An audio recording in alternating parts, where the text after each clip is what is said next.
Accordez-vous de l'importance à votre paix intérieure et à l'équilibre de votre corps?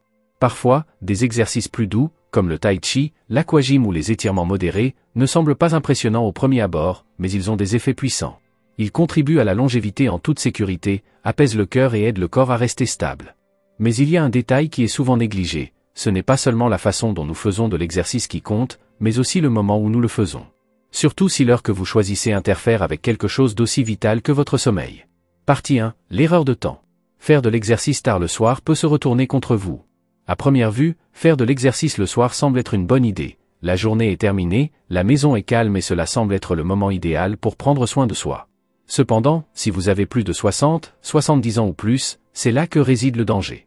Je connais de nombreuses personnes âgées disciplinées qui, avec de bonnes intentions, font une promenade après le dîner, quelques minutes d'aérobic léger avant de se coucher, ou même une séance d'entraînement rapide le soir. Cela semble inoffensif, n'est-ce pas? Mais cette habitude pourrait saboter votre sommeil et votre santé cardiovasculaire.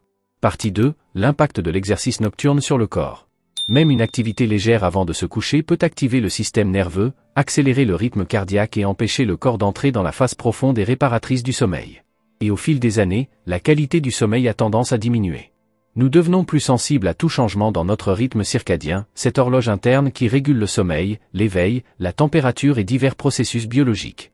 Si vous faites de l'exercice la nuit et que cela augmente votre température corporelle ou libère de l'adrénaline, le corps l'interprète comme un signal d'avertissement et non de détente.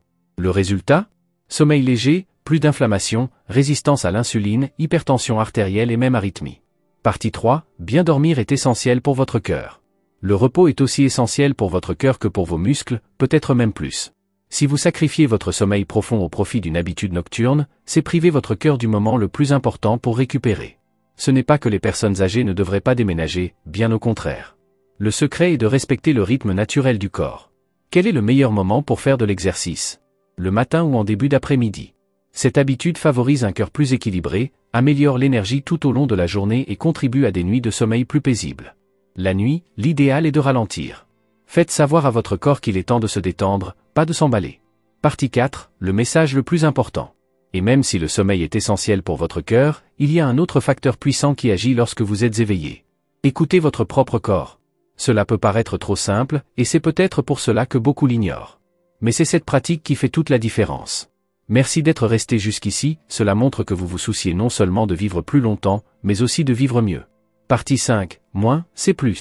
La véritable récompense pour prendre soin de soi n'est pas un trophée ou une médaille. C'est se réveiller chaque jour avec un cœur paisible et un esprit calme. Cela vaut plus que n'importe quelle exagération. Abandonnez l'idée que « plus » est toujours mieux. Commencez à faire des choix plus intelligents, pas nécessairement plus difficiles. Bougez en conscience, en respectant votre temps et votre âge. Marchez avec présence.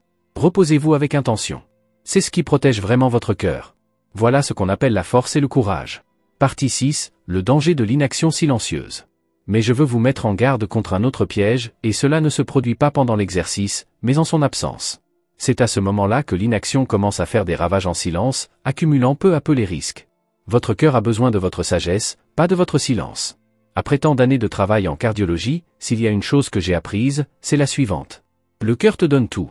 Mais il demande très peu en retour. Il frappe tous les jours, sans fanfare. Chaque année, chaque pas, chaque émotion. Il est là, fidèle. Mais après 60 ans, il est temps de s'arrêter et d'écouter ce cœur, non pas avec peur, mais avec respect. Partie 7. Ce qui était bon autrefois peut maintenant être écrasant. Ces 5 attitudes que nous avons évoquées jusqu'à présent ne sont pas nécessairement dangereuses. Mais ont été conçues pour des corps plus jeunes, et non pour des cœurs qui ont déjà enduré des décennies de stress. Ce qui était autrefois revigorant peut désormais être épuisant. Ce qui était autrefois renforcé peut désormais provoquer des tensions. Et c'est bien ainsi. Vieillir ne signifie pas perdre sa force. C'est pour gagner en sagesse. Il ne s'agit plus de se pousser à la limite, mais de choisir ce que guérit plutôt que de blesser. Respirez plus profondément, bougez plus intelligemment. Votre santé ne se mesure pas à la sueur ou à la vitesse, mais par la force silencieuse de la constance, de l'équilibre et du soin. Partie 8. Votre cœur a besoin d'attention maintenant. Après des décennies à battre sans arrêt pour toi, ton cœur demande de l'attention. Mais ce n'est pas par peur, c'est par nécessité. Toi, vous n'avez pas besoin de vous entraîner comme un jeune de 30 ans. Si essayer de suivre un modèle idéalisé de vieillissement actif vous conduit à dépasser vos propres limites, alors il est temps de repenser. Ce dont vous avez besoin, c'est de bienveillance envers votre corps, de conscience de vos limites et constance dans vos choix. Et la plus grande récompense pour tout cela ne se trouve pas dans les éloges ou sur les réseaux sociaux. Il s'agit de se réveiller chaque jour avec un cœur paisible et un esprit léger. Partie 9, moins d'efforts, plus de sagesse. Laissez derrière vous l'idée que plus c'est mieux. Il est désormais temps de prendre des décisions plus sages et non plus difficiles. Bougez en fonction de votre âge, pas contre lui. Marchez avec présence. Reposez-vous avec un but. C'est ce qui protège vraiment votre cœur. C'est du courage. C'est ça la force. Mais même avec des routines plus saines et des exercices plus sûrs, il existe un autre piège. Cela ne se produit pas lorsque vous bougez, mais lorsque vous arrêtez de bouger. Quand le corps reste silencieux trop longtemps, le prix de l'inaction commence à s'accumuler, silencieusement et dangereusement. Partie 10, le cœur donne tout et demande peu. Ton cœur a besoin de ta sagesse, pas de ton silence. Après tant d'années de travail en cardiologie, je peux dire sans me tromper. Le cœur te donne tout. Mais cela demande très peu de choses. Il pulse sans qu'on le remarque. Année après année, étape après étape, émotion après émotion. Il est toujours avec toi. Mais après 60 ans, il est temps de écouter-le avec respect. Partie 11, vieillir est une question de sagesse, pas de faiblesse. Les 5 pratiques que nous abordons ici ne sont pas, en soi, dangereux. Mais ils n'étaient pas conçus pour un cœur qui a déjà tant vécu. Ce qui vous revigorait autrefois peut désormais vous épuiser. Ce qui vous renforçait autrefois peut désormais créer des tensions. Et c'est bien ainsi. Vieillir est une preuve de sagesse. L'objectif maintenant ne devrait pas être de vous pousser plus loin. Mais choisissez ce qui guérit, ce qui apaise, ce qui renforce avec équilibre. Respirez plus profondément. Bougez plus consciemment. Votre santé, cela ne se mesure pas à la sueur, ni à la vitesse, mais par la force silencieuse du soin, de la constance et de l'équilibre.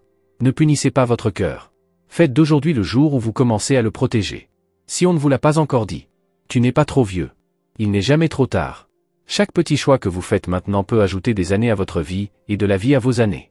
Avancez avec soin, gentillesse et avec votre cœur à l'esprit. Ces messages sont une invitation à vivre plus pleinement, plus authentiquement. Et maintenant, j'aimerais avoir de vos nouvelles. Quels enseignements de cette vidéo comptez-vous mettre en pratique dans votre vie quotidienne? Écrivez dans les commentaires. Construisons ensemble une communauté de soutien, d'équilibre et de bien-être.